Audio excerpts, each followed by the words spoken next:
Hello tout le monde, j'espère que vous allez bien. Comme vous avez vu sur le titre, on parlait de l'anxiété. Donc je vais vous dire un peu tout ce que j'ai ressenti moi personnellement, mes expériences personnelles et des astuces peut-être qui peuvent vous aider et puis on y va. Alors déjà l'anxiété, qu'est-ce que c'est? Les anxiétés, ça peut être lié à des traumas ou tout simplement ça peut être en nous et ça peut aussi être héréditaire. Donc moi personnellement mon anxiété ça va être l'anxiété sociale, de base c'est ça. Après je fais aussi des crises d'angoisse pour tout ce qui est en rapport avec s'il y a trop de nouveautés d'un coup.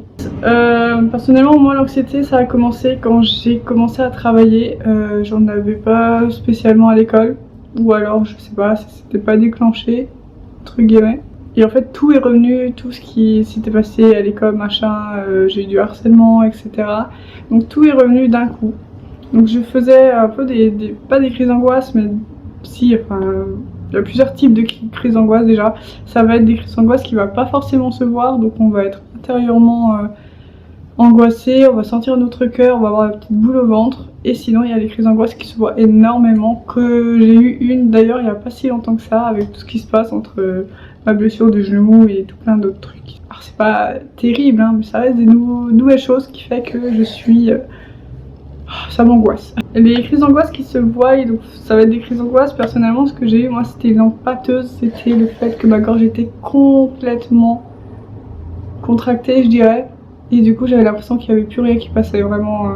Donc, ça s'est passé dans la nuit en plus, donc c'était encore pire. Le fait que j'angoisse dans la nuit, ça m'angoissait encore plus. C'est vraiment un cercle vicieux. C'est vraiment le pire des trucs. Et ce qui s'est passé, c'est que ce serait une crise de tétanie. Qu'est-ce qu'une crise de tétanie? La crise de tétanie, du coup, ça va être les contractions des muscles, comme ça, incontrôlées, involontaires. Et en fait, on appelle ça une crise de tétanie. Donc c'est un peu plus que la crise d'angoisse. Et c'est ça, en fait, qui fait que ça y va, quoi. Et du coup, après, vous êtes méga fatigué le reste de la journée ou le reste du temps que vous passez réveillé. Et ça tue énormément au niveau psychologique, niveau émotion, etc. Ça peut se déclencher quand il y a un surplus de pensées, un surplus d'émotions, un surplus d'événements, tout simplement.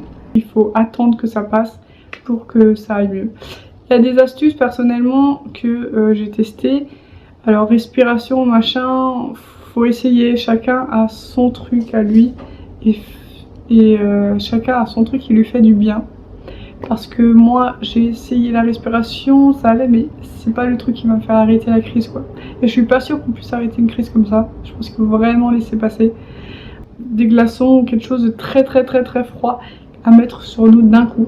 Ce qui va faire que ça va faire un petit choc en fait au corps et ça va peut-être calmer la crise et ça va aller. Alors j'ai essayé cette technique, ça marche pas, enfin oui et non.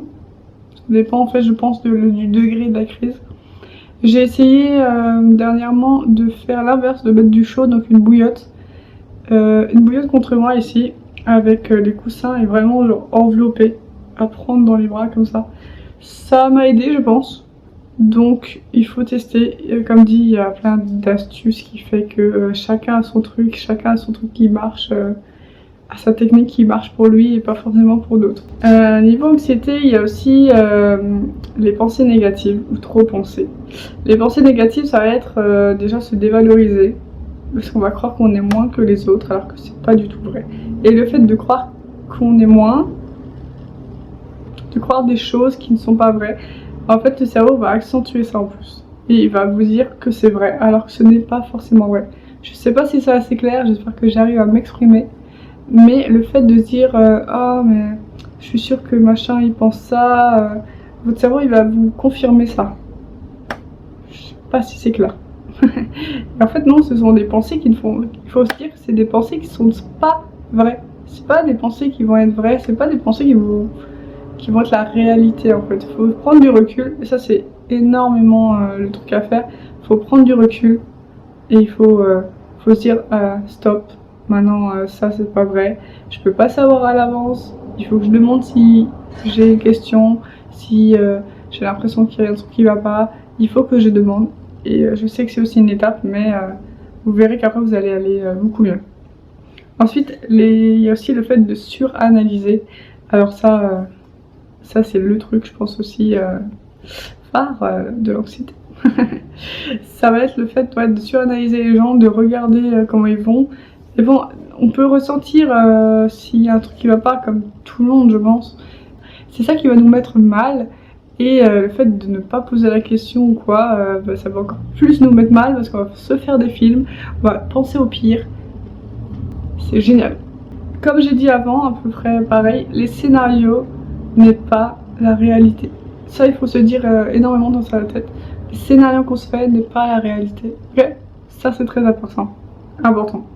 Si vous pensez quelque chose, le cerveau vous donne au fait, voilà, c'est comme une croyance. Vous allez dire ah, je suis sûre que je pense ça va pas, machin, etc. En fait, le cerveau va prendre ça comme une croyance. Et du coup, vous, intérieurement, vous allez croire tout ce que vous pensez. Alors que le fait de penser, les pensées, c'est pas quelque chose de réel qui va, comment dire, par exemple, je vais penser à un animal, genre un lapin bleu. Bah, c'est pas vrai, c'est faux. Donc, les scénarios et tout ça, c'est pareil, c'est pas vrai, c'est faux. Ce n'est pas la réalité. Ensuite, il y a la surcharge émotionnelle et sensorielle. Alors ça, moi, ça va être l'émotion, sensorielle, ça va encore. Donc, c'est le fait de ne pas parler et de tout garder en soi. Alors ça, c'est ce que je fais, ce que je faisais avant. Maintenant plus, maintenant je parle beaucoup de tout ce que je ressens et c'est très important d'en parler, vraiment. Il faut en parler à une personne que vous estimez très proche, que vous savez qu'elle est là pour vous, etc. Donc moi le fait d'en parler, ça m'aide énormément et puis ça vous décharge. Après si vous voulez pas forcément en parler, il y a aussi l'astuce de écrire dans un cahier, vous faire un cahier d'émotions, d'écrire tout, mais alors toutes les pensées qui vous travaillent là-dedans et de tout extérioriser, de tout mettre dans ce cahier et de plus rien garder dans vos têtes. Alors, dit comme ça paraît magique. Et il faut essayer. Comme dit, il faut essayer tout ce qu'on peut, il faut essayer. Ensuite, donc le fait de tout garder en soi, après un bout d'un moment, ça explose. Et ça finit en crise d'angoisse. En tout cas, pour moi, c'est ça. Pleurer est très bien. Ça, je préfère vous le dire tout de suite. Si vous sentez que vous devez pleurer, pleurez parce que ça extériorise aussi et ça fait énormément de bien. Et ça, c'est très important. Ensuite, il faut accepter ses émotions et prendre du recul, comme je l'ai un peu dit avant. Il faut accepter le fait que là, vous n'êtes pas bien, machin. Il faut pas essayer de le cacher ou essayer de le remplacer. C'est normal de pas aller bien, on n'est pas des robots et c'est normal, c'est la vie, c'est comme ça. Aussi, trop d'empathie. Alors ça dépend toujours des personnes. Je crois que c'est quand même lié avec l'anxiété. Mais il y a des gens qui ont beaucoup trop d'empathie et ça, du coup, vous allez encore plus avoir des émotions qui n'est pas les vôtres. Voilà, donc ça déjà il faut arrêter. Alors, faut pas non plus être un robot et ne pas avoir d'émotions, mais il faut pas récupérer les émotions des autres, les sentiments des autres. Il faut vous mettre comme une barrière qui va vous empêcher d'avoir des émotions des autres. Et du coup, voilà. Il y a l'hypersensibilité également qui va faire que ça va accentuer tout ça. Je sais que moi ça va, je l'ai pas trop. Je sais que mon frère elle a énormément d'hypersensibilité. Et ça, c'est aussi quelque chose qu'il faut travailler sur soi. Donc, comme si vraiment prendre du recul, c'est un truc qui va énormément vous aider. Ça va en fait croire que un truc comme ça, finalement vous prenez du recul. Et vous vous rendez compte que finalement c'est juste ça. Et ça, c'est déjà énorme de savoir faire ça. C'est génial. Ensuite, si jamais il y a un truc qui se passe dans votre vie, je sais pas, un événement négatif, alors par exemple, il y a un bidule qui me fait une réflexion, machin, vous y réfléchissez, ça vous travaille, il faut trouver dans une, je sais pas, une même situation ou un truc, 3 trucs positifs qui va en fait envelopper la chose négative pour que ça la supprime ou alors que ça vous fait ressentir que c'est pas si grave que ça. Voilà, vous essayez de trouver 3 choses positives. La confiance en soi, ça c'est quelque chose aussi à travailler évidemment. Et le seul truc c'est ne jamais se comparer. Je sais que ça a l'air complètement compliqué. C'est vrai en fait, jamais se comparer parce qu'on a tous nos défauts et on a tous nos qualités. Ce qui fait que personne n'est parfait et personne n'est mieux que l'un que l'autre parce qu'on a tous nos catégories où on est fort, où on est bien et nos catégories où on n'est pas forcément fort et où on n'est pas forcément bien. Lapin, tu arrêtes. Ensuite, comme dit les solutions, on avait donc les glaçons, essayer de mettre du froid sur vous. On avait sinon le chaud, la technique d'écrire dans un livre. On a aussi une technique, c'est tout simplement d'en parler et d'aller voir une psychologue. Alors, la psychologue, il faut en fait trouver une psychologue ou un psychologue qui vous va à vous. C'est normal qu'il y en a un qui ne vous convient pas forcément, chacun a sa manière de travailler. Moi, j'ai la chance de tomber sur une que c'est très bien, c'est parfait. Donc il faut absolument que vous allez voir un psychologue. Ne dites pas que c'est forcément que ça sert à rien et tout, parce que c'est pas vrai. Moi j'ai réussi à m'en sortir avec ça, de l'anxiété et surtout le fait d'avoir peur du jugement des autres grâce à une psychologue. Parce que je sais pas, ouais, c'est en parler, c'est une personne extérieure, parce qu'une personne qui est dans votre entourage n'aura pas le même impact qu'une personne extérieure que vous ne connaissez pas. Ça, c'est aussi quelque chose de très important. Il faut pas que vous oubliez que l'anxiété est normale. Il faut, entre guillemets, l'accepter, parce que ça fait partie de nous. Alors certes, parfois ça nous gâche la vie, mais il faut pas... Il faut tout simplement en fait faire des solutions, surtout aller voir un psychologue, un professionnel, qui fait que ça aide énormément, et ça c'est vrai. Faut pas hésiter à en parler, parce que maintenant on en parle de plus en plus.